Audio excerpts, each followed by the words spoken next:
नमस्कार। चलिए आज भारत के उन पुराने शानदार किलों की दुनिया में चलते हैं जो सिर्फ पत्थर और चूने से बनी इमारतें नहीं हैं। ये वो जगह हैं जहां इतिहास, रहस्य और कहानियां सब आपस में कुछ ऐसे उलझे हुए हैं कि सच क्या है और फसाना क्या, ये फर्क करना ही मुश्किल हो जाता है। तो आइए इन दीवारों के पीछे छिपे राज जानने की एक कोशिश करते हैं। भारत में जानते हैं 1000 से भी ज्यादा किले हैं।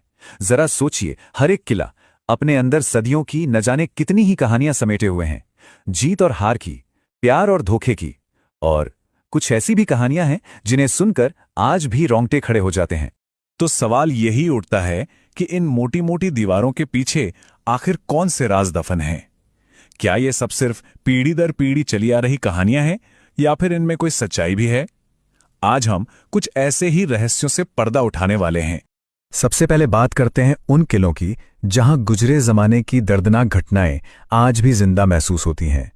ये वो जगहें हैं जिनके बारे में कहा जाता है कि वहां आत्माएं आज भी इंसाफ के लिए भटकती हैं। हमारी पहली कहानी हमें पुणे के मशहूर शनिवार वाड़ा ले जाती है। यहां बहुत ही कम उम्र में पेशवा बने नारायण राव की बड़ी बेरहमी से हत्या कर दी गई थी।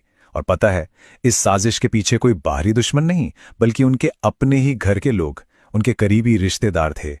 कहते हैं आज भी पूनम की रातों में किले की दीवारों से नारायण राव की वो आखिरी चीखें गूंजती हैं, एक दर्द भरी पुकार, काका माला बचावा, जिसका मतलब है चाचा मुझे बचाओ।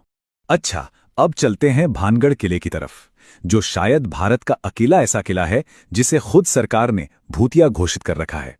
यहां सूरज ढलने के बाद रुकने की सख्त मनाही है, और वहां के लोग अक्सर चीखों, पायल की आवाज और इत्र की अजीब से महक महसूस करने की बातें करते हैं।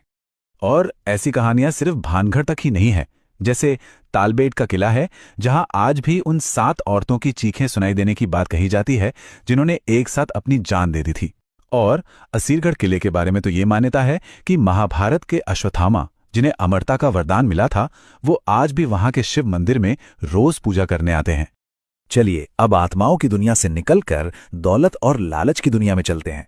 भारत के कई किलों के बारे में यह कहा जाता है कि उनकी दीवारों और तहखानों में अरबों का खजाना छिपा हुआ है, जो बस खोजे जाने का इंतजार कर रहा है।